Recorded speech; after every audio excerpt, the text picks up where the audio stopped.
이게 감히 어디서 말대꾸야? 집안일도 제대로 못하고 돈도 못 벌고 도대체 제대로 할 줄 아는 게 뭐니? 이 기생충 같은 거사. 시어머니가 며느리의 멱살을 잡는 순간이었습니다. 남편은 숨이 막혀 바닥에 쓰러지는 아내를 보면서도 손가락 하나 까딱하지 않았습니다. 오히려 흥미롭다는 듯 소파에 앉아 웃고 있었어요. 그녀는 응급실 천장을 바라보며 깨달았습니다. 10년간 무시당하고 짓밟혀도 참았던 자신이 바보였다는 걸. 하지만 그들은 몰랐습니다. 평생 하찮게 대하던 아내에게 숨겨진 비밀이 있다는 것을, 그리고 그녀가 그동안 무엇을 준비했는지. 이제부터 지옥이 시작될 두 사람의 운명은 어떻게 될까요? 오늘의 사연 시작합니다. 늦은 밤 11시가 넘은 시각, 서울 외곽의 낡은 아파트 거실에는 묵직한 침묵이 감돌고 있었습니다. 주방에서는 설거지를 하는 물소리만 작게 들렸고 거실 천장의 형광등은 차갑게 빛나고 있었죠. 35살 한민서는 고무장갑을 낀 손으로 마지막 접시를 헹구며 작게 한숨을 내쉬었습니다. 오늘도 긴 하루였죠. 설거지를 끝낸 민서가 고무장갑을 벗어 싱크대 옆에 걸고 거실로 돌아서는 순간 등골이 서늘해지는 느낌이 들었습니다. 소파에 앉아있던 시어머니 이정희가 팔짱을 낀 채 날카로운 눈빛으로 민서를 노려보고 있었거든요. 64살의 시어머니는 파마한 머리를 단정히 넘긴 모습이었지만 그 표정만큼은 차가웠습니다.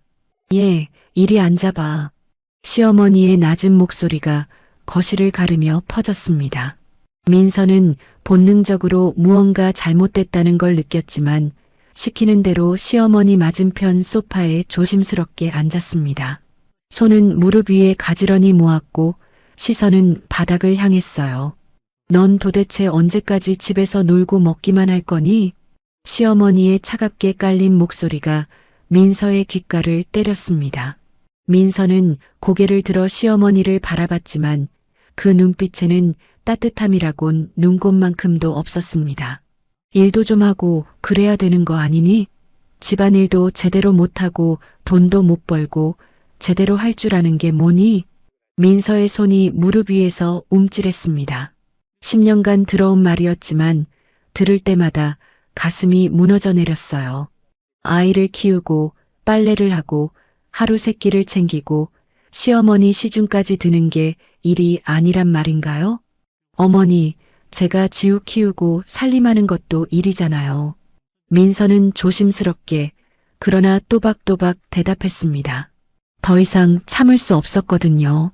하지만 그 말이 끝나기가 무섭게 시어머니의 얼굴이 붉게 달아올랐습니다. 뭐? 시어머니가 소파에서 벌떡 일어섰습니다. 민서는 반사적으로 몸을 뒤로 젖혔지만 시어머니는 이미 민서 앞으로 성큼성큼 다가오고 있었어요. 감히 말대꾸를 해? 10년 동안 먹여주고 재워준 게 아깝다. 시어머니의 손이 번개처럼 뻗어나와 민서의 멱살을 움켜잡았습니다.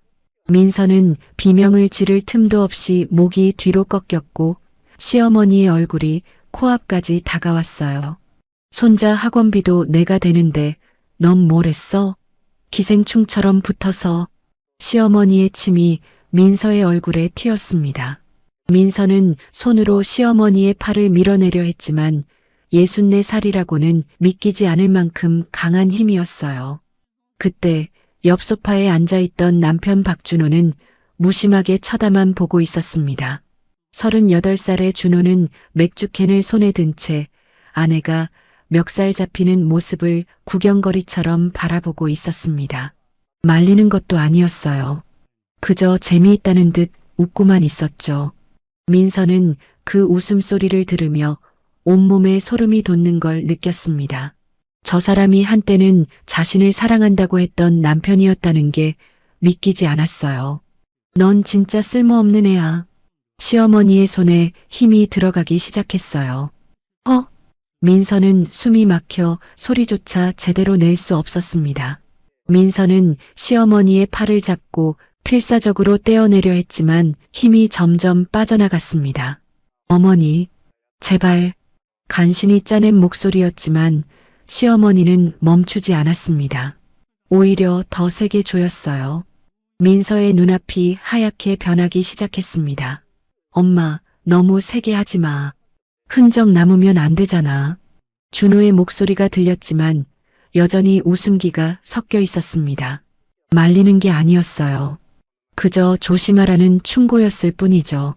민서는 그 순간 깨달았습니다. 이 사람들은 자신을 사람으로 보지 않는다는 걸, 그저 이용하고 버릴 물건 정도로 여긴다는 걸. 드디어 시어머니가 손을 놓았고 민서의 몸이 힘없이 바닥으로 쓰러졌습니다. 민서는 거실 바닥에 쓰러진 채 가쁜 숨을 몰아쉬었습니다. 목이 따갑고 아팠어요. 천장의 형광등이 빙글빙글 돌아가는 것처럼 보였습니다. 쓰러진 민서의 눈앞으로 10년간의 결혼 생활이 주마등처럼 스쳐 지나갔습니다. 하얀 웨딩드레스를 입고 행복하게 웃던 결혼식 날. 민서야, 우리 평생 행복하게 살자라며 손을 잡아주던 준호의 따뜻한 목소리. 우리 며느리 예쁘네. 잘 부탁해라며 환하게 웃어주던 시어머니의 첫인상. 그러다 점점 변해가던 시어머니의 얼굴들. 임신했을 때부터 시작된 간섭. 며느리가 집안일도 못하면 남편한테 창피한 거야라는 첫마디. 그리고 점점 심해지던 폭언들. 쓸모없는 것, 기생충, 밥값도 못하는 것. 무시당했던 수없이 많은 순간들이 파노라마처럼 지나갔습니다. 에휴, 약골이 뭘. 시어머니가 민서를 내려다보며 혀를 찼습니다. 그리고 소파로 돌아가 앉으며 준호에게 말했어요. 네가 구급차 불러. 흔적 남으면 귀찮아. 알았어요, 엄마. 준호는 여유롭게 핸드폰을 꺼내 119에 전화를 걸었습니다. 마치 배달 음식을 주문하듯 무심한 목소리였어요. 15분 후 구급차 사이렌 소리가 아파트 단지에 울려 퍼졌습니다. 구급대원들이 들것을 들고 집 안으로 들어왔고 민서는 그대로 실려나갔어요. 부인, 괜찮으세요? 의식이 있으세요? 구급대원의 목소리가 들렸지만 민서는 대답할 기력조차 없었습니다. 목에 산소 마스크가 씌워졌고 들것이 구급차 안으로 옮겨졌어요. 보호자분은 같이 안 가시나요? 구급대원이 집안을 향해 물었지만 준호는 현관문 앞에 서서 손만 흔들었습니다. 아, 저 지금 애 봐야 해서요. 병원 어딘지만 알려주세요. 구급차 문이 닫혔고 사이렌 소리와 함께 차가 출발했습니다. 민서는 흔들리는 차 안에서 천장을 멍하니 바라봤어요. 눈물이 흘러내렸지만 닦을 힘조차 없었습니다. 이제 끝이야. 민서의 머릿속에 그 생각만 맴돌았습니다. 응급실에 도착한 민서는 침대로 옮겨졌고 의사와 간호사들이 분주하게 움직였습니다. 목에 타박상이 있네요. 엑스레이 찍어봐야겠어요. 간호사가 재빠르게 움직였고 민서는 검사실로 옮겨졌어요. 엑스레이를 찍고 다시 응급실 침대로 돌아왔을 때 민서는 주변을 둘러봤습니다. 남편도 시어머니도 없었습니다. 1시간이 지나도 2시간이 지나도 아무도 오지 않았어요. 민서는 병원 침대에 혼자 누워 천장만 바라봤습니다. 형광등 불빛이 너무 밝아서 눈이 부셨지만 민서는 눈을 감지 않았어요. 민서는 생각했습니다.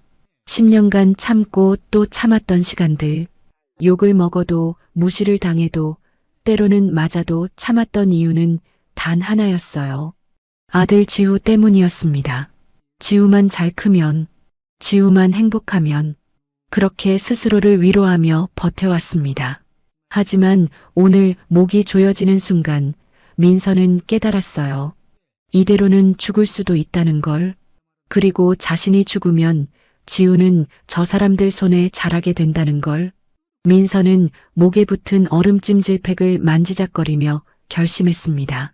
가방 속에 숨겨둔 녹음기가 떠올랐어요. 지난 3년간 민서는 시어머니와 남편의 폭언을 몰래 녹음해왔습니다. 거실에 숨겨둔 작은 카메라도 있었죠. 이제 끝낼 때야. 새벽 4시 의사가 민서를 진찰하고 말했습니다. 다행히 골절은 없어요. 하지만 목에 타박상이 심하니까 이틀 정도는 푹 쉬셔야 해요. 입원하실래요? 아니요, 괜찮아요. 집에 가야 해요. 민서는 고개를 저었습니다. 입원비도 부담이었지만 무엇보다 해야 할 일이 있었거든요. 그럼 약 처방해 드릴게요. 무리하지 마시고요. 감사합니다.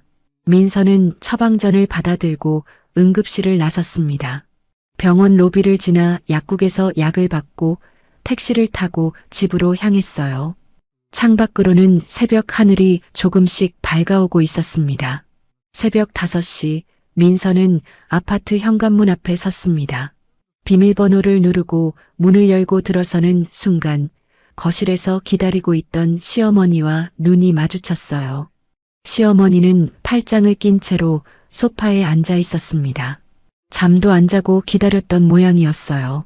왔니? 시어머니의 목소리는 차가웠습니다. 병원비 누가 내는 줄 아냐? 나중에 네 카드로 정산해. 민서는 대답하지 않았습니다. 현관에서 신발을 벗고 거실로 천천히 걸어 들어갔어요. 그리고 소파에 놓아두었던 가방을 집어들었습니다. 뭐 하는 거야? 시어머니가 의아한 표정으로 물었습니다. 민서는 가방 안을 뒤져 접혀 있는 서류 봉투를 꺼냈어요. 그리고 그것을 소파 테이블 위에 조용히 올려놓았습니다. 이게 뭔데? 시어머니가 봉투를 집어들고 뜯어봤습니다. 그 안에서 나온 것은 법원 양식의 서류였어요. 협의이혼 의사확인 신청서. 시어머니의 눈이 커졌습니다. 너 완전히 미쳤구나? 시어머니가 서류를 집어던지며 비웃었습니다. 하지만 민서는 시어머니를 똑바로 바라보며 말했어요. 이혼할게요. 더는 못 살겠어요. 민서의 목소리는 떨리지 않았습니다. 오히려 또렷하고 단호했어요. 그때 안방 문이 열리며 준호가 비틀거리며 나왔습니다. 자다 깬 모양인지 머리가 산발이었어요. 무슨 소리야, 새벽부터? 준호가 하품을 하며 물었고 시어머니가 바닥에 떨어진 서류를 주워 준호에게 내밀었습니다. 이것 봐. 얘가 이혼하겠대. 준호는 서류를 받아들고 눈을 찡그리며 읽었습니다. 그리고 황당하다는 표정으로 민서를 바라봤어요. 너 나랑 이혼하면 어떻게 먹고 살래? 준호의 목소리에는 비웃음이 가득했습니다. 네가 번 돈도 없잖아. 지우는 어떡하고? 양육비 받을 생각이야? 민서는 대답하지 않았습니다. 그저 두 사람을 차례로 바라봤을 뿐이에요. 너 지금 나가면 손자는 못 봐. 양육권? 꿈도 꾸지 마. 시어머니가 협박조로 말했습니다. 네가 뭘 했는데? 10년간 얹혀 살기만 했으면서. 민서는 여전히 침묵했습니다. 할 말이 없어서가 아니었어요. 이제 말로 할 때가 아니라는 걸 알았기 때문이었습니다. 민서는 가방을 어깨에 메고 현관을 향해 걸어갔습니다. 어디가? 시어머니가 소리쳤지만 민서는 멈추지 않았습니다. 아, 이 집에서 나가면 진짜 끝이야. 준호가 소리쳤지만 민서는 이미 현관문을 열고 있었어요. 문을 나서며 민서는 마지막으로 뒤를 돌아봤습니다. 10년을 살았던 집. 하지만 단 한 번도 자신의 집이라고 느껴본 적 없는 곳. 민서는 조용히 문을 닫았습니다. 복도를 걸어 엘리베이터를 타고 1층으로 내려왔을 때 아파트 밖으로는 이제 완전히 날이 밝아 있었어요. 새벽 공기가 차갑게 얼굴을 스쳤지만 민서는 이상하게도 상쾌한 기분이 들었습니다. 민서는 핸드폰을 꺼내 전화번호부를 뒤적였어요. 그리고 한 번호를 찾아 눌렀습니다. 신호음이 3번 울리고 잠에 취한 목소리가 들렸습니다. 여보세요? 은희야, 나 좀 도와줄 수 있어? 민서의 목소리는 떨렸지만 그 안에는 결연함이 담겨 있었습니다. 민서야, 무슨 일이야? 전화기 너머 은희의 목소리가 들렸습니다. 은희야, 나 이혼할 거야. 시어머니한테 목 졸렸어.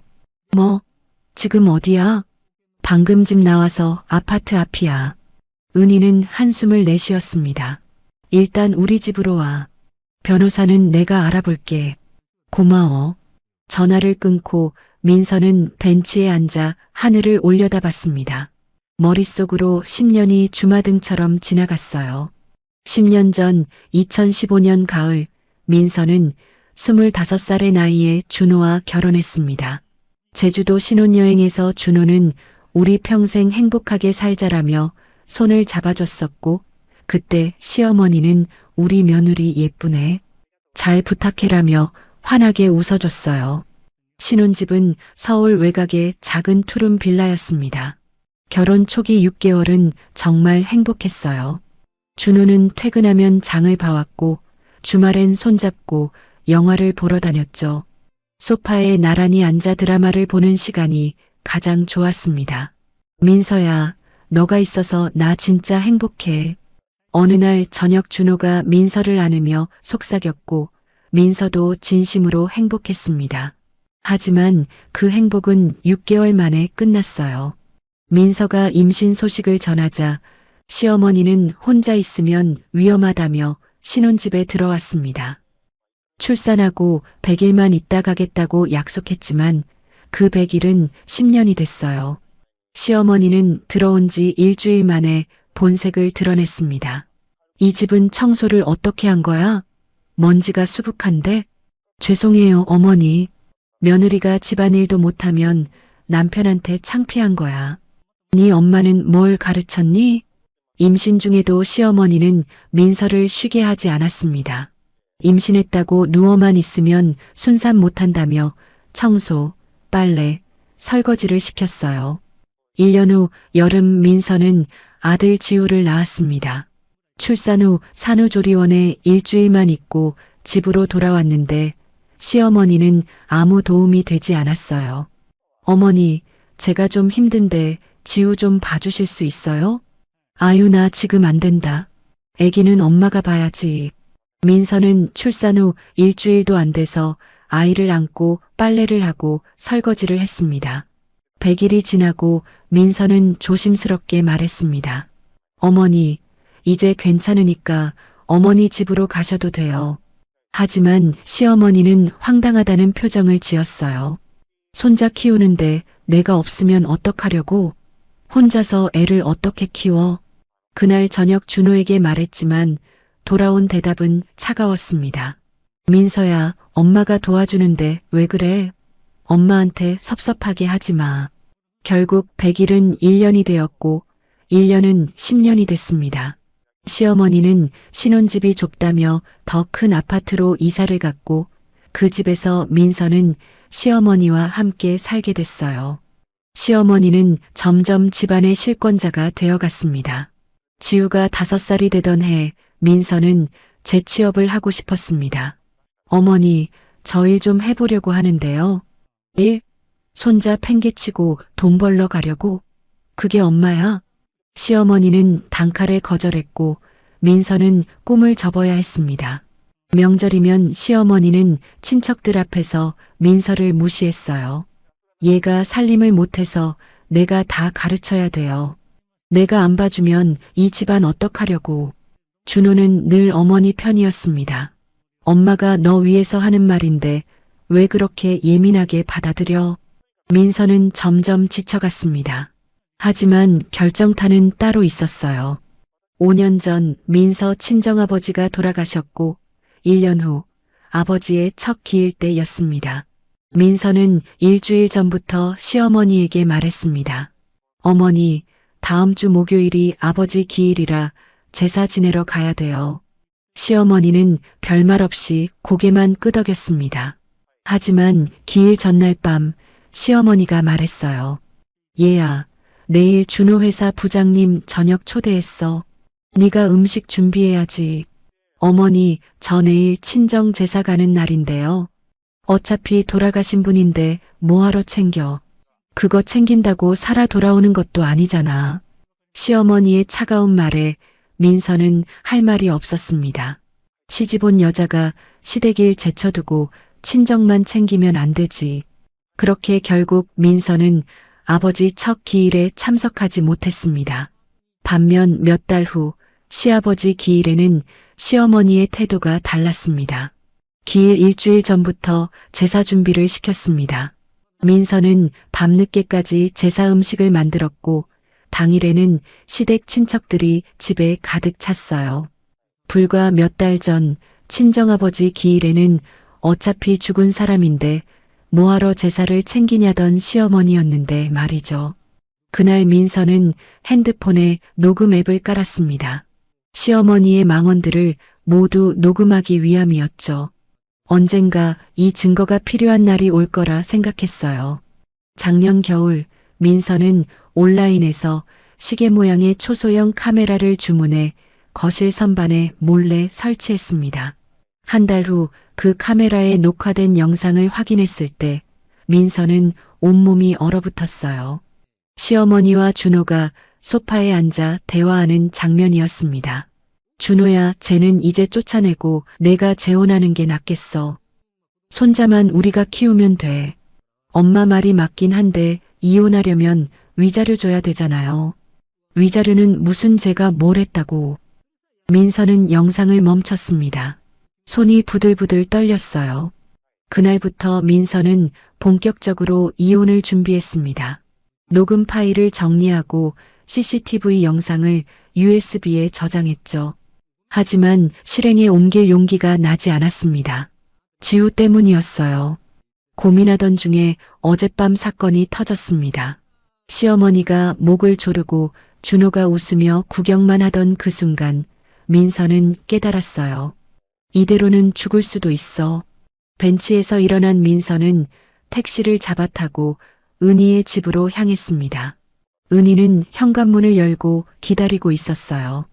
민서야. 은희가 민서를 와락 끌어안았습니다. 괜찮아? 민서는 은희의 품에 안겨 참았던 눈물을 터뜨렸습니다. 10년간 참아왔던 눈물이 한꺼번에 쏟아졌어요. 이제 괜찮아. 내가 다 도와줄게. 민서는 울면서 생각했습니다.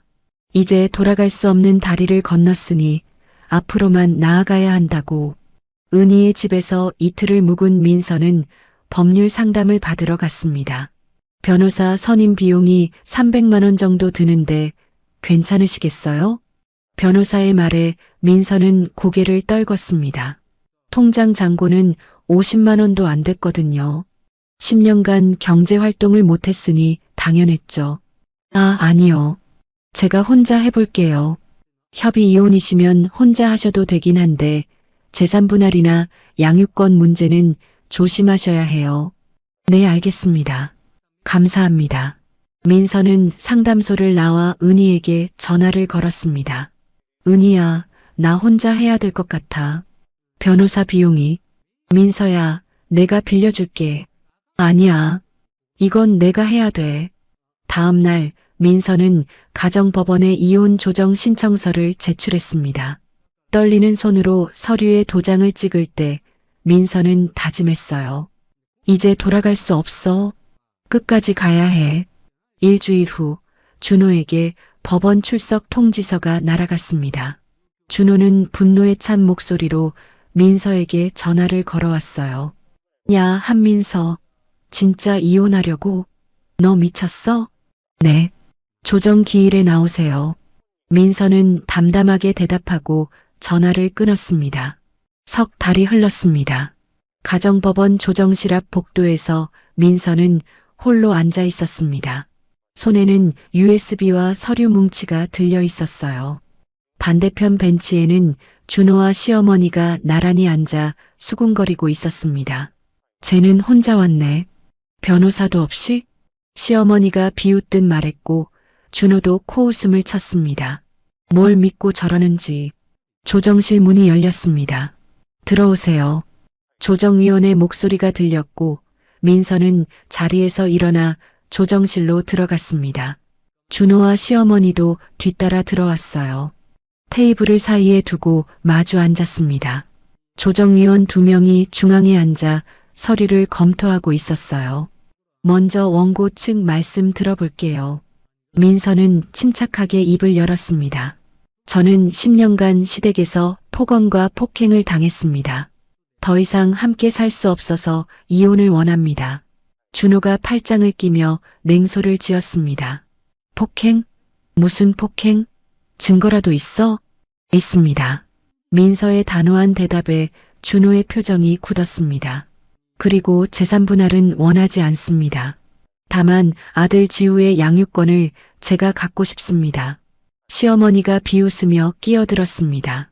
양육권? 웃기지 마. 네가 애를 어떻게 키워? 돈도 없으면서.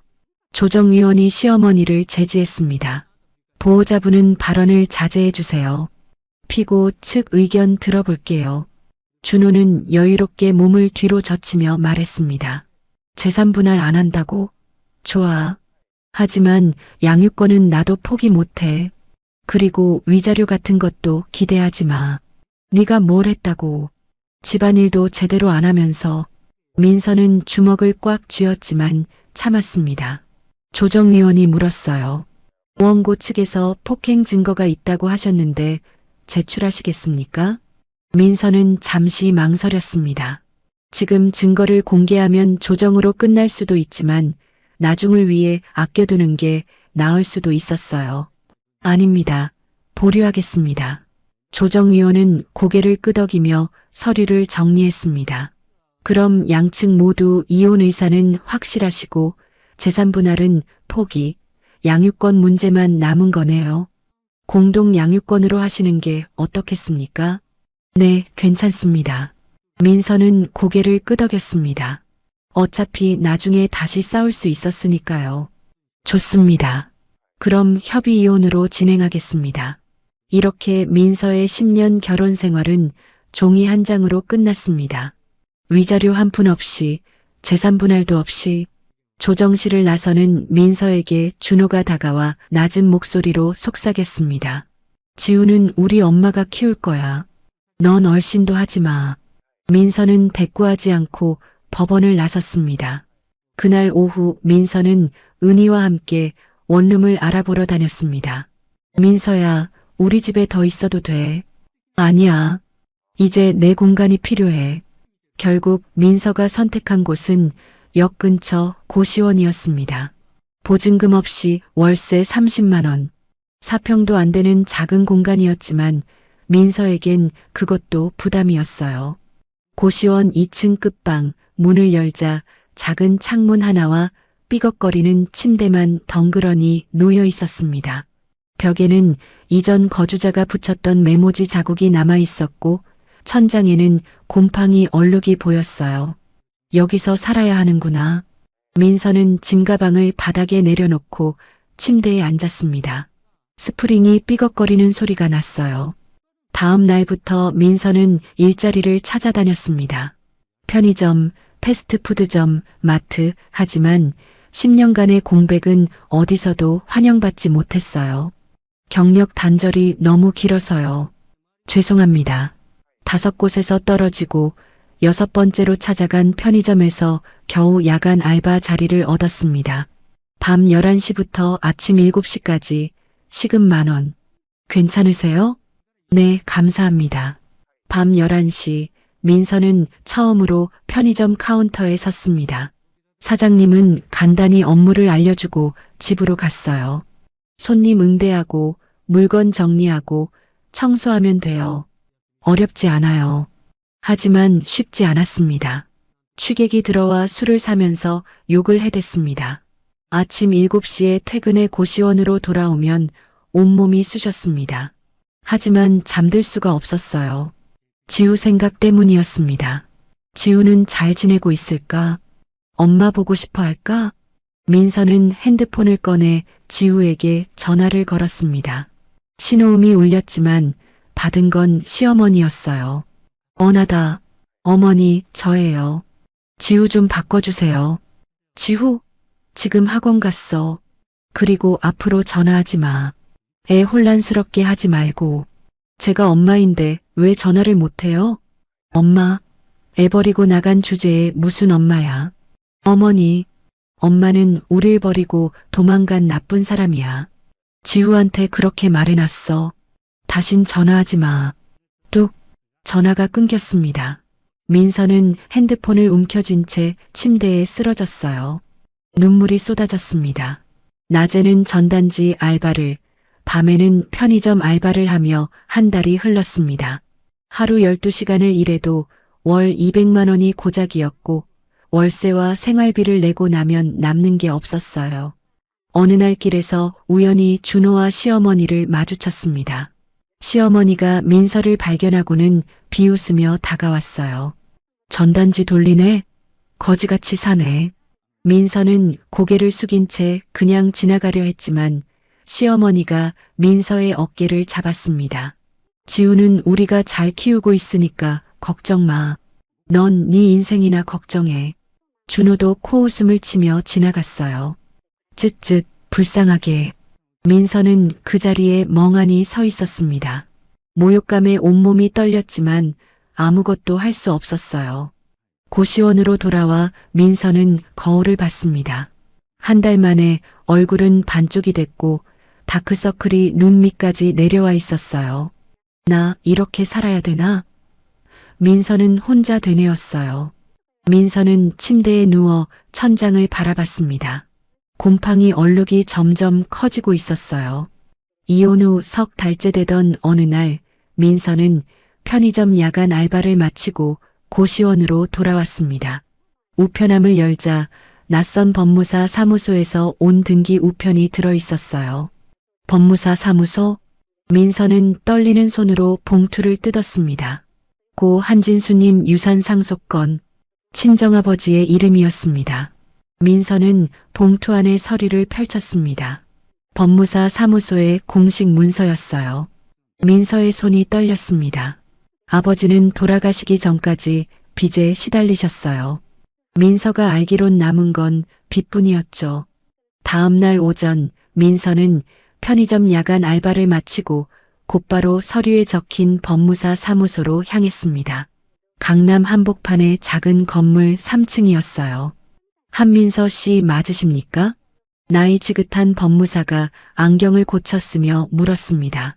네, 맞습니다. 앉으세요. 고 한진수 선생님 따님이시죠? 네. 민서는 소파에 앉았지만 긴장이 풀리지 않았습니다. 선생님께서 돌아가시기 6개월 전 저희 사무소를 방문하셨습니다. 강남구에 위치한 상가 건물을 따님 명의로 등기하고 싶다고 하시더군요. 건물이요? 민서는 어리둥절했습니다. 아버지가 건물을 갖고 계셨다고? 법무사는 서류를 꺼내 민서에게 보여줬어요. 4층짜리 상가 건물입니다. 2016년 3월에 따님 명의로 소유권 이전 등기가 완료됐습니다. 그런데 왜 저는 몰랐죠? 민서의 질문에 법무사는 잠시 머뭇거리다 말했습니다. 선생님께서 절대 알리지 말라고 당부하셨습니다. 네. 시댁에서 알면 문제가 생길까봐 걱정하시더군요. 따님이 안정적으로 생활할 수 있을 때까지 숨겨두고 싶다고 하셨습니다. 민서는 가슴이 뭉클했습니다. 그럼 왜 지금 연락하신 거예요? 법적으로 5년이 지나면 상속 관련 서류를 정리해야 합니다. 그리고 건물 관리비가 5년간 체납되어 있어서 더 이상 미룰 수 없었습니다. 법무사는 또 다른 서류를 꺼냈어요. 건물 시세는 대략 30억 원 정도 됩니다. 하지만 관리비가 5천만 원 정도 밀려 있고 취득세도 정리해야 합니다. 민서는 숨이 멎을 것 같았습니다. 30억? 선생님, 오빠분께도 연락을 드렸는데 오빠분은 이미 알고 계시더군요. 오빠가요? 네, 아버님께서 생전에 아들분한테는 말씀하셨던 것 같습니다. 하지만 따님한테는 아직 알리지 말라고 하셨답니다. 민서는 모든 게 이해됐습니다. 아버지는 2000년대 초반 작은 공장을 운영하셨어요. 하지만 2010년 무렵 사업이 기울어 큰 빚을 지셨죠. 민서가 결혼할 무렵 아버지는 빚쟁이들에게 시달리고 계셨고 민서는 그게 너무 가슴 아팠습니다. 결혼 후 민서는 아버지를 자주 만나지 못했어요. 시어머니가 친정에 못 가게 했거든요. 그런데 아버지한테 건물이 있었다니 믿기지 않았습니다. 그럼 제가 어떻게 해야 하나요? 법무사는 친절하게 설명했습니다. 일단 체납 관리비와 세금부터 정리하셔야 합니다. 그리고 건물이 5년간 방치되어 있어서 리모델링이 필요할 겁니다. 비용이 얼마나 들까요? 체납 관리비와 세금 합쳐서 7천만 원 정도, 리모델링은 최소 5억 정도 들 것 같습니다. 민서는 머리가 복잡했습니다. 통장에는 30만 원밖에 없었거든요. 건물을 팔 수도 있습니다. 지금 팔면 세금 떼고 15억 정도는 손에 쥘 수 있어요. 15억. 민서에게는 상상도 할 수 없는 돈이었습니다. 생각 좀 해보고 연락드려도 될까요? 물론입니다. 하지만 관리비 체납이 계속되면 법적 문제가 생길 수 있으니 빨리 결정하시는 게 좋습니다. 법무사 사무소를 나온 민서는 멍하니 거리를 걸었습니다. 건물 30억? 머릿속이 하얗게 변했어요. 고시원으로 돌아와 침대에 누웠지만 잠이 오지 않았습니다. 건물을 팔면 15억을 손에 쥘 수 있어요. 그 돈이면 지후 양육권도 다시 쌓아볼 수 있고 제대로 된 집에서 살 수 있었죠. 하지만 리모델링에서 임대 사업을 하면 더 큰 수익을 낼 수도 있었습니다. 민서는 며칠 밤을 설쳤습니다. 낮에는 전단지 알바를, 밤에는 편의점 알바를 하면서도 머릿속은 온통 건물 생각뿐이었어요.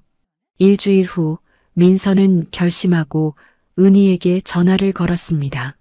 은희야, 나 좀 도와줄 수 있어? 당연하지, 지금 보자.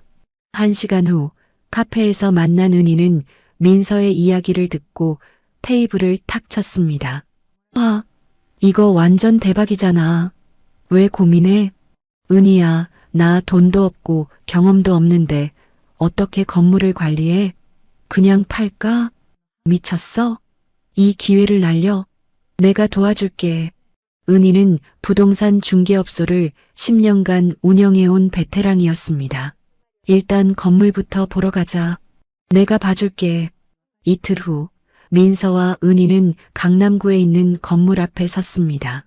낡고 페인트가 벗겨진 4층 건물. 간판도 떨어지고 외벽도 금이 가 있었어요. 하지만 위치만큼은 최고였습니다. 역에서 도보 5분 거리였거든요. 민서야, 이거 대박이야. 은희가 건물을 한 바퀴 돌며 흥분했습니다. 여기 재개발 얘기 나오는 동네야. 지금 손보면 임대료 엄청 받을 수 있어. 하지만 리모델링 비용이 내가 대출 받을게. 뭐? 은희는 민서의 손을 꼭 잡았습니다. 내가 동업자로 들어갈게. 일단 5억 대출 받아서 리모델링 비용 내고 돈은 나중에 천천히 갚아도 돼. 은희야, 너한테 너무 미안해. 괜찮아. 우리 친구잖아. 민서는 눈물이 핑 돌았습니다. 고마워, 은희야. 일주일 후 은희의 대출이 승인됐습니다. 두 사람은 법무사 사무소에서 동업계약서를 작성했어요. 계약서에 도장을 찍는 민서의 손이 떨렸습니다. 이게 꿈인가 싶었어요. 그날 민서는 결심했습니다. 아버지, 저 이제 포기하지 않을게요. 아버지가 남겨주신 거 꼭 지킬게요. 동업계약서에 도장을 찍은 다음 날 민서와 은희는 세무사 사무소로 향했습니다. 5년간 밀린 관리비와 취득세를 정리하는데 총 7,200만 원이 필요했어요. 서류 더미 앞에서 민서는 손이 떨렸지만 은희가 옆에서 하나하나 짚어가며 설명해줬습니다. 이건 취득세고 이건 체납 관리비. 여기 도장 찍으면 돼. 일주일 후 모든 세금과 관리비 정리가 끝났습니다. 영수증을 받아든 민서는 비로소 실감이 났어요. 이 건물이 정말 자기 것이라는 게. 자, 이제 리모델링이야. 은희는 아는 인테리어 업체 3곳에 연락했습니다. 각 업체 담당자들이 건물을 둘러보고 견적서를 보내왔어요. 이 업체는 5억 5천인데 공사 기간이 넉 달이야. 이쪽은 4억 8천에 석 달, 저쪽은 5억인데 석 달 반. 은희가 견적서를 펼쳐놓고 비교했습니다. 4억 8천짜리가 제일 합리적인 것 같아. 공사 기간도 짧고. 그럼 그쪽으로 하자. 계약 당일 민서는 인테리어 업체 사무실에서 계약서에 도장을 찍었습니다. 손끝이 미세하게 떨렸어요. 4억 8천만 원. 상상도 못했던 큰 돈이었지만 이제는 물러설 수 없었습니다. 공사가 시작됐습니다. 민서는 제일 먼저 야간에 일하던 편의점부터 그만뒀어요. 다음 날부터 민서의 일과가 바뀌었습니다. 매일 아침 7시에 일어나 간단히 씻고 8시에는 건물에 도착했어요. 인부들이 출근하기 전에 현장을 한 바퀴 돌며 전날 작업 상황을 확인했습니다. 첫째 주 인부들이 낡은 벽을 뜯어냈습니다. 망치 소리와 드릴 소리가 건물 전체에 울려 퍼졌어요. 50년 된 건물이라 벽 안에서 녹슨 배관과 끊어진 전선이 쏟아져 나왔습니다. 사모님, 배관 상태가 생각보다 안 좋아요. 전부 교체해야 할 것 같습니다. 현장 소장이 난감한 표정으로 말했어요. 비용이 더 드나요? 한 2천만 원 정도 추가될 것 같습니다. 민서는 가슴이 철렁했지만 고개를 끄덕였습니다. 해주세요. 제대로 해야죠. 은희에게 전화를 걸어 상황을 설명하자 은희는 담담하게 말했어요. 괜찮아. 예비 비용으로 잡아뒀어. 오래된 건물이라 그 정도는 예상했어. 둘째 주 배관 교체 작업이 시작됐습니다. 민서는 인부들에게 생수를 사다 주고 점심시간에는 근처 식당에서 김밥을 사와 나눠줬어요. 사모님, 이러시면 저희가 민망합니다. 아니에요. 더운데 고생하시는데요. 처음엔 어색하게 대하던 인부들도 점점 민서에게 마음을 열었습니다. 사모님, 이 타일 색상 어떤 게 좋을까요? 현장 소장이 샘플 3개를 보여줬어요. 흰색, 베이지색, 회색. 이 베이지색이 좋아 보이네요. 좋은 선택이십니다. 요즘 카페들이 이런 톤 많이 써요. 민서는 조금씩 자신감이 붙었습니다. 건물이 자기 손으로 바뀌어가는 게 눈에 보였거든요. 한 달이 지났습니다. 건물 외관이 확 달라졌어요. 벗겨지고 금 같던 회색 외벽이 새하얀 페인트로 말끔해졌습니다. 녹슬었던 철제 난간도 검은색으로 새로 칠해졌고요. 와, 건물 완전 달라졌네요. 지나가던 동네 주민이 말했어요. 민서는 괜히 뿌듯해졌습니다. 2달째 내부 공사가 본격적으로 시작됐습니다. 1층은 카페나 식당이 들어올 수 있게 넓은 홀로 꾸몄어요. 통유리창을 달아 햇빛이 환하게 들어오게 했습니다. 2층은 사무실 2개로 3층과 4층은 각각 하나씩 넓은 공간으로 구획을 나눴어요. 민서야, 공사 잘 되고 있네. 은희가 현장에 둘러보며 말했습니다. 응, 소장님이랑 인부들이 잘해줘서 슬슬 임대 광고 올려야겠다. 벌써? 아직 공사 중인데? 미리 올려놔야 공사 끝나자마자 바로 세입자 받을 수 있어. 은희는 그날 저녁 부동산 포털 사이트에 광고를 올렸습니다. 강남 역세권 도보 5분, 신축급 리모델링, 1층 상가임대. 석 달째 공사가 막바지에 접어들었습니다.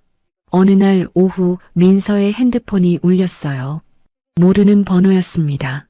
여보세요? 건물 임대 문의드리려고요. 1층 아직 남아있나요? 첫 문의 전화였습니다. 민서는 심장이 쿵쾅거렸어요. 네, 남아있습니다. 내일 오후에 보러 가도 될까요? 그럼요. 오후 3시 괜찮으세요? 전화를 끊자마자 민서는 은희에게 연락했습니다. 은희야, 문에 전화 왔어. 내일 보러 온대. 진짜? 잘 됐다. 내가 같이 갈게. 다음 날 오후 3시 30대 중반쯤 되어 보이는 남자가 건물 앞에 나타났습니다. 카페를 열 계획이라고 했어요. 위치가 좋네요. 역에서 가깝고 유동인구도 많아 보이고. 남자는 1층 내부를 꼼꼼히 둘러봤습니다. 천장 높이, 화장실 위치, 전기 용량까지 하나하나 체크했어요. 임대 조건이 어떻게 되나요? 보증금 1억 원에 월세 600만 원입니다. 남자는 잠시 생각하더니 고개를 끄덕였습니다. 좋습니다. 계약하죠. 민서는 귀를 의심했어요. 이렇게 쉽게? 일주일 후 계약서를 쓰고 계약금 1,000만 원이 통장에 입금됐습니다. 민서는 입금 알림을 보고 또 봤어요. 꿈이 아닌가 싶었습니다. 그날 저녁 민서는 은희를 만나 끌어안고 울었습니다. 은희야 고마워. 너 아니었으면 나 아직도 고시원에서. 이제 시작이야. 그 후로 임대 문의가 줄을 이었습니다. 2층에는 직원 5명 규모의 마케팅 회사가 들어왔고 3층에는 초등학생 대상 영어 학원이 4층에는 요가 스튜디오가 계약했어요. 석 달 만에 건물 전체가 임대됐습니다. 민서야, 내가 계산해봤어. 은희가 노트북을 펼치며 말했어요. 월 임대 수입에서 은행 대출 이자 빼고 관리비 빼고 세금 빼면 우리 손에 1,000만 원 정도 남아. 편의점 야간 알바로 한 달 죽어라 일해서 벌던 돈의 5배였습니다. 민서는 고시원을 나와 작은 오피스텔로 이사했습니다. 역에서 도보 10분 거리, 10평짜리 원룸, 4평짜리 곰팡이 핀 고시원에 비하면 궁전 같았어요. 이삿짐을 풀고 새 집에서 첫날 밤 민서는 창밖을 바라봤습니다. 도시의 불빛이 반짝이고 있었어요. 얼마 전만 해도 상상도 못했던 풍경이었습니다. 민서는 핸드폰을 꺼내 사진첩을 열었어요. 지후 사진이 가득했습니다. 돌잔치 때 케이크 앞에서 웃던 얼굴, 유치원 입학식 날 교복 입은 모습, 작년 생일에 촛불 부는 장면. 너무 보고 싶었습니다. 민서는 창밖을 바라보며 중얼거렸습니다. 지후야, 엄마가 이제 만나러 갈게. 다음 날 오후 2시 민서는 지우가 다니는 초등학교 앞에 섰습니다. 가을 햇살이 따스했지만 민서의 손은 차갑게 식어 있었어요. 교문 건너편 문구점 앞에서 민서는 하교 시간을 기다렸습니다. 손에는 지우가 좋아하는 초콜릿 과자 한 봉지가 들려 있었어요. 오후 2시 40분 학교 종이 울렸습니다. 잠시 후 교문이 열리고 아이들이 우르르 쏟아져 나왔어요. 민서는 눈을 크게 뜨고 아이들 사이를 살폈습니다. 저기 파란색 가방을 맨 남자아이. 민서의 심장이 쿵쾅거렸어요. 지우였습니다. 11살이 된 지우는 키가 훌쩍 커 있었어요. 머리도 짧게 잘랐고 얼굴도 조금 야위어 보였습니다. 하지만 눈매는 여전히 민서를 닮아 있었어요. 지우야. 민서가 손을 흔들며 불렀습니다. 지우가 고개를 돌렸어요. 민서를 발견한 순간 지우의 표정이 굳어졌습니다. 엄마. 지우야, 엄마야. 보고 싶었어? 민서가 다가가려 하자 지우는 한 발 뒤로 물러섰어요. 왜 여기 왔어? 지우의 목소리는 차가웠습니다. 1년 전까지만 해도 엄마 하며 안기던 아이가 맞나 싶었어요. 지우야, 엄마가 보고 싶어서 왔어. 이거 내가 좋아하는 과자. 민서가 초콜릿 과자를 내밀었지만 지우는 받지 않았습니다. 엄마는 우리 버렸잖아. 지우의 말에 민서는 가슴이 찢어지는 것 같았어요. 지우야, 그게 아니야. 엄마는 너를 한 번도 버린 적 없어. 거짓말. 할머니가 그랬어. 엄마는 우리 싫어해서 나갔대. 아빠도 그랬어. 지우야, 그건 할머니가 거짓말한 거야. 엄마는. 거짓말하지 마. 지우가 소리쳤습니다. 지나가던 학부모들이 힐끗힐끗 쳐다봤어요. 할머니가 엄마는 나쁜 사람이라고 했어. 전화하지 말래. 만나지도 말래. 지우야, 나 집 갈래. 오지 마. 지우는 돌아서서 뛰어갔습니다. 민서가 뒤따라가려 했지만 지우는 더 빨리 달렸어요. 지우야, 지우야. 민서의 외침에도 지우는 멈추지 않았습니다. 작은 뒷모습이 골목 모퉁이를 돌아 사라졌어요. 민서는 그 자리에 멈춰 섰습니다. 다리에 힘이 풀려 그대로 주저앉고 싶었지만 학교 앞이라 참았어요. 문구점 옆 골목으로 들어가서야 민서는 벽에 기대 주저앉았습니다. 눈물이 쏟아졌어요. 지우의 차가운 눈빛이 머릿속에서 떠나지 않았습니다. 10년간 키운 아들이 엄마를 나쁜 사람이라고 믿고 있다니. 민서는 한참을 울다가 겨우 일어났습니다. 흐트러진 머리를 손으로 쓸어 넘기고 눈물을 닦았어요. 집으로 돌아가는 발걸음이 무거웠습니다. 며칠이 지났습니다. 민서는 지우 생각에 잠을 못 이루면서도 건물 관리는 소홀히 할 수 없었어요. 세입자들 민원도 처리해야 했고 관리비 정산도 해야 했거든요. 그날 오후 민서는 건물 앞에서 1층 카페 사장님과 이야기를 나누고 있었습니다. 간판 위치를 조정해달라는 요청이었어요. 여기보다 조금 더 왼쪽으로 옮기면 안 될까요? 네, 그렇게 해드릴게요. 민서가 고개를 끄덕이며 메모하는 모습을 누군가가 지켜보고 있었습니다. 준호의 대학 동창 김태호였어요. 근처 거래처에 갔다가 돌아오는 길이었는데 새로 리모델링한 건물이 눈에 띄어 멈춰 섰거든요. 저 여자. 태호는 눈을 가늘게 뜨고 민서를 봤습니다. 낯이 익었어요. 민서가 고개를 돌렸을 때 얼굴이 보였습니다. 아, 맞다. 준호 전처잖아. 태호는 휴대폰을 꺼내 건물을 찍어뒀어요. 그리고 저녁에 준호에게 전화를 걸었습니다. 야, 준호야. 태호야. 왜? 너 전처 요즘 뭐하고 사는지 아니? 민서? 몰라, 왜? 강남에서 봤는데 건물 앞에서 뭔가 하고 있더라. 세입자랑 얘기하는 것 같던데? 뭐? 건물? 준호의 목소리가 높아졌습니다. 그게 무슨 소리야? 민서가 건물을? 4층짜리 상가 건물이야. 새로 리모델링한 것 같던데. 위치 좋아. 역에서 가깝고. 주소가 어디야? 태호가 주소를 알려주자 준호는 전화를 끊었습니다. 준호는 바로 인터넷을 켰어요. 부동산 사이트에서 그 주소를 검색했습니다. 강남구 4층 상가 건물. 최근 리모델링 완료. 시세 약 30억 원. 준호는 눈을 의심했어요. 30억? 등기부등본 열람 사이트에 접속했습니다. 수수료를 내고 건물 등기부등본을 떼어봤어요. 소유자 이름에 한민서가 적혀 있었습니다. 이게 뭐야? 준호는 멍하니 화면을 바라봤습니다. 민서가 30억짜리 건물을 갖고 있다고? 이혼할 때는 한 푼도 없다며 재산 분할도 안 했으면서 준호는 바로 어머니에게 전화를 걸었습니다. 엄마, 나야. 왜? 무슨 일이야? 엄마, 민서가 강남에 건물을 갖고 있대요. 30억짜리. 전화기 너머로 시어머니가 숨을 크게 들이마시는 소리가 들렸습니다. 뭐라고? 그게 무슨 소리야? 방금 등기부등본 떼어봤는데 민서 이름으로 되어 있어요. 그 애가 30억짜리 건물을 우리한테는 한 푼도 없다고 해놓고. 시어머니의 목소리가 날카로워졌습니다. 당장 내일 집으로 와. 얘기 좀 하자. 다음 날 아침 준호는 어머니 집으로 갔습니다. 시어머니는 거실에 앉아 인터넷 기사를 뒤지고 있었어요. 상속세, 재산분할, 이혼소송, 검색 기록이 가득했습니다. 준호야, 앉아. 시어머니의 표정은 굳어 있었어요. 이혼할 때 재산분할 안 했지?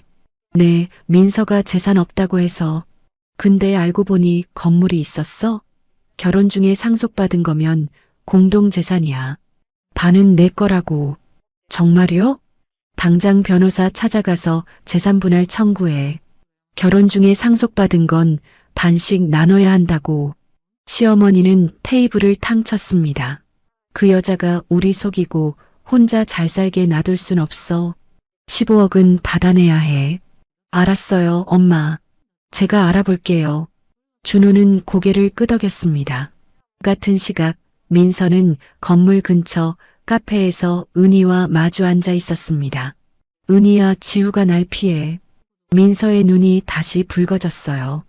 어제 학교 앞에서 만났는데 엄마는 나쁜 사람이래. 할머니가 그렇게 가르쳤대. 은희는 한숨을 내쉬었습니다. 그 시어머니 진짜 너무하네. 애한테 그런 말을 하다니. 어떻게, 은희야. 지우가 나를 미워해. 민서야, 시간이 약이야. 지우가 아직 어리잖아. 나중에 크면 진실을 알게 될 거야. 그때까지 얼마나 기다려야 해? 민서는 커피잔을 감싸 쥐었습니다. 따뜻한 온기가 손끝에 전해졌지만 마음은 여전히 차가웠어요. 일단 내 인생부터 챙겨. 건물도 잘 되고 있잖아. 안정되면 지우도 다시 만날 수 있을 거야. 그렇겠지? 민서가 고개를 끄덕이려는 순간 핸드폰이 울렸습니다. 낯선 번호였어요. 여보세요? 한민서 씨 맞으십니까? 네, 맞는데요. 저는 법무법인 김민호 변호사입니다. 박준호 씨 대리인으로 연락드립니다. 민서의 얼굴이 굳어졌습니다. 재산분할 청구건으로 연락드렸는데 시간 되시면 한번 만나 뵐 수 있을까요? 민서는 은희를 바라봤어요. 은희도 전화 내용을 들었는지 표정이 심각해져 있었습니다. 할 말 없습니다. 민서는 차갑게 대답했습니다. 그럼 법원에서 뵙겠습니다. 곧 소장이 발송될 겁니다. 전화가 끊겼습니다. 민서는 핸드폰을 테이블에 내려놓았어요. 손이 떨렸습니다. 은희야, 전 남편이 소송을 건데. 예상했어. 걱정 마. 우리도 변호사 선임하자. 은희가 민서의 손을 잡았습니다. 상속 재산은 고유 재산이야. 재산분할 대상 아니야. 그리고 너한테는 증거가 있잖아. 맞았습니다. 민서에게는 10년간 모은 증거가 있었어요. 녹음 파일, CCTV 영상, 병원 진단서. 민서는 깊게 숨을 들이쉬었습니다. 그래, 이번엔 안 당해. 드디어 진짜 싸움이 시작되는 거였습니다. 일주일 후 민서의 오피스텔 우편함에 등기 우편이 도착했습니다. 서울가정법원이라는 글자가 눈에 들어왔어요. 민서는 떨리는 손으로 봉투를 뜯었습니다. 재산분할 청구의 두꺼운 서류 뭉치 첫 장에 그렇게 적혀 있었어요. 원고 박준호는 피고, 한민서가 혼인 중 상속받은 부동산에 대해 재산분할을 청구한다. 민서는 서류를 들고 은희에게 연락했습니다. 은희야, 소장 왔어. 그래, 내일 변호사 만나러 가자. 내가 약속 잡아놨어. 다음 날 오후 두 사람은 강남의 법무법인 사무실을 찾았습니다. 고층 빌딩 12층, 통유리창 너머로 도시가 한눈에 내려다 보였어요.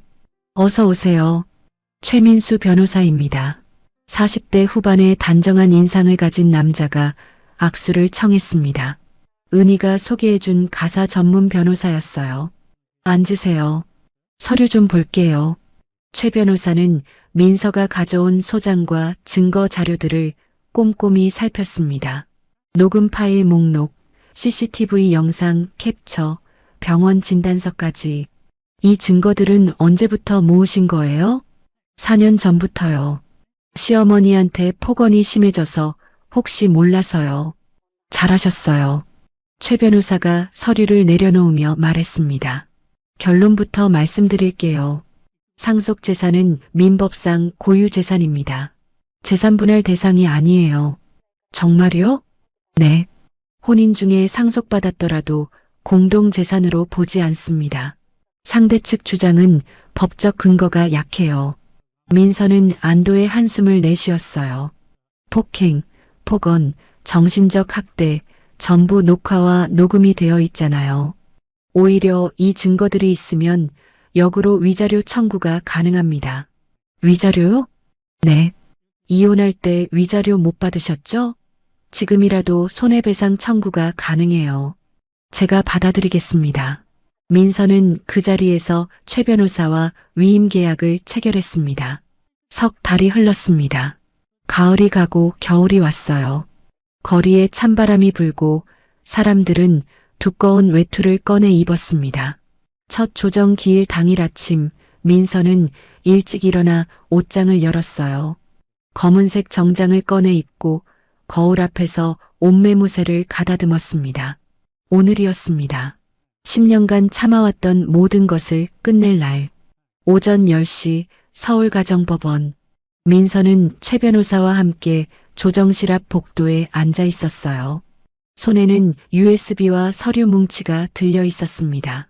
심장이 두근거렸지만 얼굴에는 내색하지 않았어요. 복도 저쪽 끝에서 익숙한 목소리가 들렸습니다. 저기 있네. 준호와 시어머니였어요. 준호는 양복을 빳빳하게 차려입었고 시어머니는 비싼 모피 코트를 걸치고 있었습니다. 그 옆에는 젊은 남자 변호사가 서류 가방을 들고 서 있었어요. 시어머니가 민서 쪽을 힐끗 보며 코웃음을 쳤습니다. 꼴에 변호사 데려왔네? 민서는 그 말을 못 들은 척 고개를 돌렸어요. 잠시 후 조정실 문이 열렸습니다. 들어오세요. 조정실 안에는 긴 테이블이 놓여 있었고 중앙에 조정위원 2명이 앉아 있었어요. 민서와 최 변호사는 왼쪽에, 준호 측은 오른쪽에 자리를 잡았습니다. 시어머니도 방청석에 앉았어요. 눈빛이 날카로웠습니다. 그럼 조정을 시작하겠습니다. 먼저 원고 측 주장을 들어볼게요. 준호 측 변호사가 서류를 펼치며 말했습니다. 원고 박준호는 피고 한민서가 혼인 기간 중 상속받은 부동산에 대해 재산 분할을 청구합니다. 혼인 중 발생한 상속이므로 공동재산으로 인정되어야 합니다. 조정위원이 고개를 끄덕이며 메모했어요. 피고 측 의견 있으십니까? 최 변호사가 자리에서 일어났습니다. 상속재산은 민법 제830조에 따라 특유재산으로 분류됩니다. 재산분할 대상이 아닙니다. 그건 해석의 문제입니다. 준호 측 변호사가 반박했어요. 혼인 중 취득한 재산은 공동의 노력으로 형성된 것으로 봐야 합니다. 상속은 무상 취득입니다. 공동의 노력과 무관하죠. 양측 변호사가 법리 다툼을 벌이는 동안 조정위원이 민서를 바라봤습니다. 피고 측에서 추가로 하실 말씀 있으신가요? 민서는 침착하게 가방에서 USB와 서류 뭉치를 꺼내 테이블 위에 올려놓았어요. 네, 있습니다. 재산 분할보다 먼저 논의할 게 있어요. 최 변호사가 노트북을 꺼내 USB를 연결했습니다. 이건 피고가 혼인 기간 중 수집한 증거입니다. 조정위원님들께 먼저 확인을 요청드립니다. 조정위원이 고개를 끄덕이자 최 변호사가 파일을 재생했어요. 조정실의 익숙한 목소리가 울려 퍼졌습니다. 쟤 쫓아내고 내가 재혼하는 게 낫겠어. 손자만 우리가 데려오면 돼. 시어머니의 목소리였어요. 방청석에 앉아있던 시어머니의 얼굴이 하얗게 질렸습니다. 녹음은 계속됐어요. 엄마 말이 맞긴 한데 이혼하려면 위자료 줘야 되잖아요. 위자료는 무슨, 제가 한 게 뭐 있다고. 준호의 목소리까지 선명하게 들렸습니다. 준호가 자리에서 벌떡 일어났어요. 이건 불법 녹음 아니야? 증거 능력 없어. 최 변호사가 차분하게 대답했습니다. 대화 당사자가 녹음한 것은 적법합니다. 대법원 판례가 있어요. 조정위원이 손을 들어 준호를 제지했습니다. 일단 앉으세요. 계속 재생해 주시죠. 다음 파일이 재생됐어요. 이번엔 영상이었습니다. 화면에 시댁 거실이 나타났어요. 시어머니가 민서의 멱살을 잡고 있었습니다. 그리고 손이 민서의 목으로 이동하는 장면. 영상 속 민서가 숨을 못 쉬며 쓰러졌어요. 옆에 앉아있던 준호가 웃으며 말하는 소리가 들렸습니다. 엄마, 너무 세게 하지 마. 흔적 남으면 안 되잖아. 조정실이 조용해졌습니다. 조정위원들의 표정이 굳어 있었어요. 최 변호사가 서류를 제출했습니다. 이건 폭행 직후 응급실 진료 기록과 진단서입니다. 경부 좌상, 전치 2주. 조정위원이 서류를 받아들고 살폈어요. 그리고 이건 피고가 4년간 수집한 녹음 파일 목록입니다. 총 100건의 폭언과 모욕 발언이 녹음되어 있습니다. 최 변호사가 다시 말을 이었습니다. 피고는 10년간 원고와 원고의 모친으로부터 지속적인 폭언과 폭행을 당했습니다. 이혼은 피고의 선택이 아니라 생존을 위한 도피였습니다. 시어머니가 방청석에서 벌떡 일어났어요. 그건 오해예요.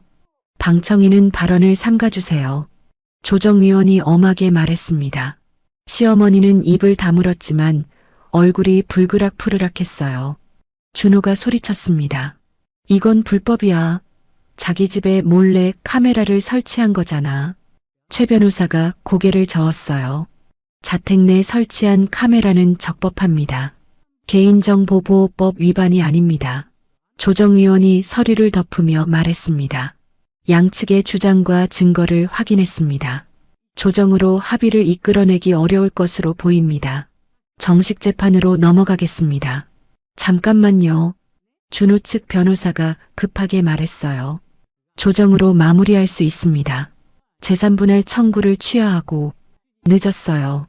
민서가 처음으로 입을 열었습니다. 목소리는 차분했지만 단호했어요. 저는 이제 제 권리를 찾을 겁니다. 위자료와 손해배상 전부요. 조정실이 정리되고 사람들이 밖으로 나왔습니다. 복도에서 준호가 민서에게 다가왔어요. 얼굴이 일그러져 있었습니다. 야, 한민서. 너 이러다 지후 진짜 못 본다. 민서는 대꾸하지 않았어요. 내가 양육권 소송 걸어서 완전히 빼앗을 수도 있어. 알아? 민서는 준호를 똑바로 바라봤습니다. 해보세요. 저도 준비되어 있으니까. 민서는 돌아서서 걸어갔어요. 뒤에서 시어머니가 소리쳤습니다. 이 은혜도 모르는 것. 10년간 먹여주고 재워준 게 아깝다. 민서는 뒤돌아보지 않았습니다. 법원을 나와 집으로 돌아오는 길, 민서는 깊게 숨을 들이쉬었어요. 손이 아직도 떨렸지만 마음은 이상하게 후련했습니다. 오피스텔에 도착해 현관문을 열려는 순간 핸드폰이 울렸어요. 모르는 번호였습니다. 여보세요? 한민서 씨 되시죠? 저는 지후 담임 선생님입니다. 민서의 심장이 철렁했어요. 지후한테 무슨 일 있어요?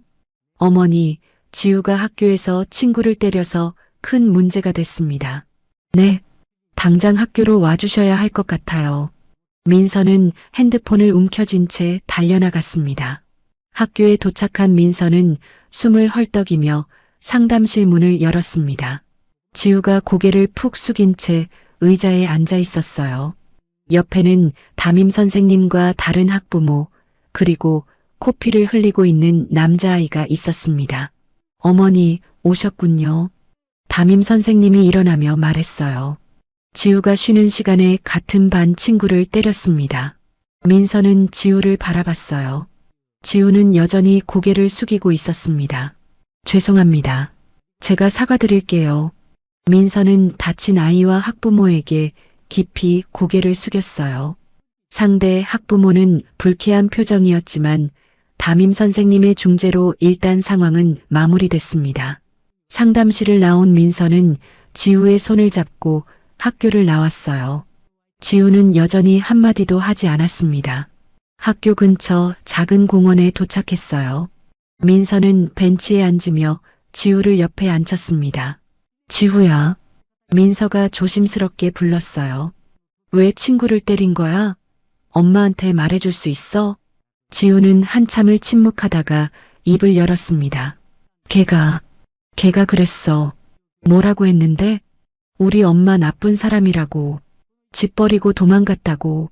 민서의 가슴이 찢어지는 것 같았어요. 그래서 때렸어. 엄마 욕하니까.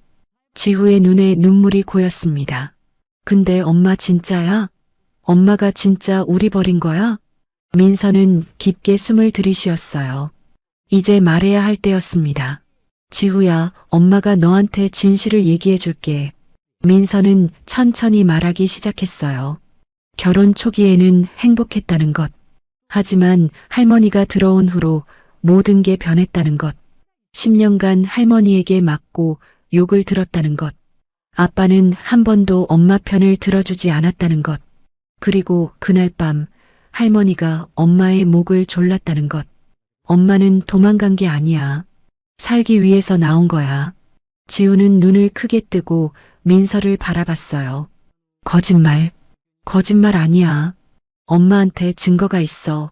민서는 핸드폰을 꺼내 녹음 파일을 재생했어요. 할머니의 목소리가 흘러나왔습니다. 점점 지우의 얼굴이 하얗게 변했어요. 민서는 사진도 보여줬습니다. 응급실에서 찍은 목의 멍 자국, 병원 진단서. 이게 진짜야? 응, 전부 진짜야.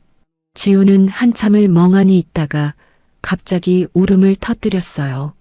엄마, 그럼 할머니가 거짓말한 거야? 아빠도? 응. 엄마는 너를 한 번도 버린 적 없어. 너무 보고 싶었어. 민서는 지우를 꼭 안아줬습니다. 지우는 엄마 품에서 한참을 울었어요. 엄마, 미안해. 나 할머니 말만 믿었어. 엄마 나쁜 사람인 줄 알았어. 괜찮아. 넌 아무 잘못 없어. 엄마가 미안해.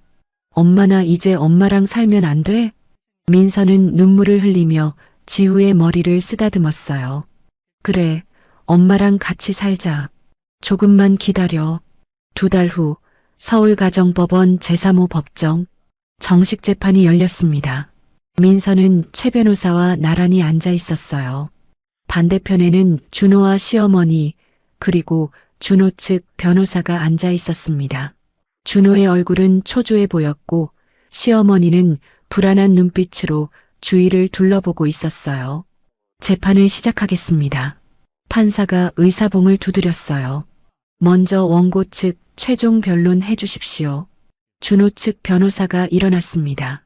원고 박준호는 피고 한민서가 혼인 기간 중 상속받은 부동산에 대해 재산 분할을 청구합니다. 혼인 중 취득한 재산은 부부 공동의 노력으로 형성된 것이므로 같은 주장이었어요. 조정 때와 달라진 게 없었습니다. 피고 측 변론해 주십시오. 최 변호사가 자리에서 일어났습니다. 상속 재산은 민법 제830조에 따라 특유 재산입니다. 재산 분할 대상이 아닙니다. 최 변호사는 서류를 제출하며 말을 이었어요. 오히려 원고와 원고의 모친은 피고에게 10년간 폭행과 폭언, 정신적 학대를 가했습니다. 피고는 이에 대한 손해배상을 청구합니다. 증거를 제출해 주십시오. 판사의 말에 최 변호사는 준비한 자료들을 하나씩 제출했어요. 먼저 조정 때 공개했던 CCTV 영상과 녹음 파일, 시어머니가 민서의 목을 조르는 장면, 준호가 웃으며 구경하는 장면이 법정 스크린에 재생됐습니다. 방청석에서 탄식 소리가 흘러나왔어요. 다음은 병원 진단서, 경부 좌상, 전치 2주, 그리고 추가 증거들이 제출됐습니다. 이건 원고의 모친이 피고에게 보낸 문자 메시지입니다. 스크린에 문자 내용이 떴어요. 넌 우리 집안에 들어올 자격도 없는 것이 건방지게. 네 주제를 알아라. 기생충 같은 것. 방청석에 앉아있던 사람들이 고개를 절레절레 흔들었습니다. 그리고 이건 피고가 정신과에서 받은 상담 기록입니다. 최 변호사가 서류를 제출했어요. 피고는 지속적인 학대로 인해 외상 후 스트레스 장애 진단을 받았습니다. 불면증, 우울증, 공황 증상이 기록되어 있습니다. 판사는 서류를 꼼꼼히 살폈어요. 시어머니가 방청석에서 벌떡 일어났습니다. 그건 다 거짓말이에요. 내가 언제 저렇게 했다고. 정숙해 주십시오. 판사가 엄하게 말했지만 시어머니는 계속 소리쳤어요. 저 여자가 우리를 함정에 빠뜨린 거예요. 몰래 녹음하고 촬영하고 한 번 더 소란 피우시면 퇴정시키겠습니다.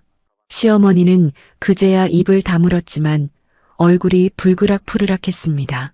판사는 모든 증거를 검토한 후 입을 열었어요. 양측의 주장과 증거를 충분히 검토했습니다. 판결을 내리겠습니다. 법정이 조용해졌어요. 민서는 손을 꼭 쥐었습니다. 원고 박준호의 재산분할 청구는 이유 없으므로 기각합니다. 상속 재산은 민법상 특유 재산으로 재산분할 대상이 아닙니다. 준호의 얼굴이 일그러졌어요. 반소 청구에 대해 판결합니다. 판사가 말을 이었습니다. 원고 박준호와 원고의 모친 이정희는 피고 한민서에게 공동으로 위자료 2천만 원, 폭행 및 상해에 대한 손해배상 3천만 원, 총 5천만 원을 지급하라. 시어머니가 자리에서 벌떡 일어났어요. 5천만 원? 그 돈을 어디서 구해? 방청인 퇴정시키십시오. 법원 경위가 다가왔고 시어머니는 울부짖으며 끌려나갔습니다. 준호가 일어나 소리쳤어요. 판사님, 이건 너무 과한 거 아닙니까? 저희가 언제 그렇게 심하게 했다고. 증거가 명백합니다. 영상과 녹음, 진단서 모두 확인했습니다. 이해 있으시면 항소하십시오. 판사는 의사봉을 두드렸어요. 패정합니다. 법정을 나온 민서는 복도에 서서 깊게 숨을 들이쉬었습니다. 끝났습니다. 10년간의 악몽이 드디어 끝났어요.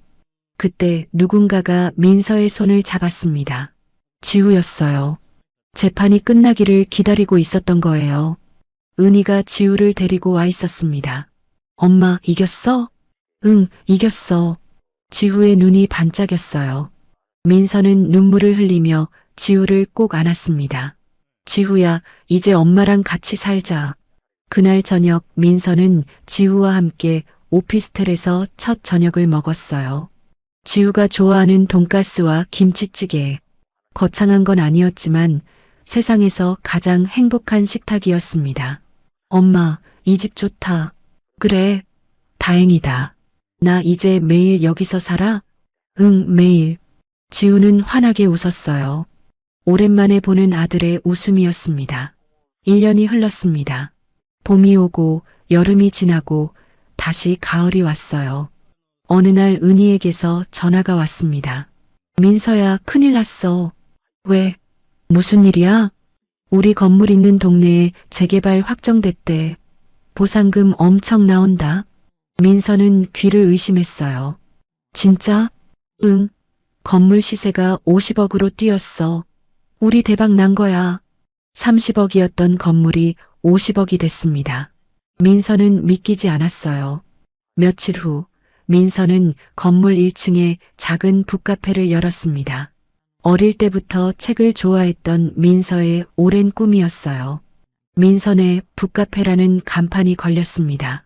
아담한 공간에 책장이 벽을 가득 채웠고 창가에는 햇살이 따스하게 들어왔어요. 주말마다 지우가 카페에 왔습니다. 숙제를 하거나 책을 읽거나 가끔은 손님들과 이야기를 나누기도 했어요. 지후, 오늘은 뭐 읽을 거야? 이거요. 추리소설. 좋아. 코코아 타줄까? 응. 은희도 자주 놀러 왔어요. 민서야, 우리 진짜 대박 났다. 그치? 다 내 덕분이야, 은희야.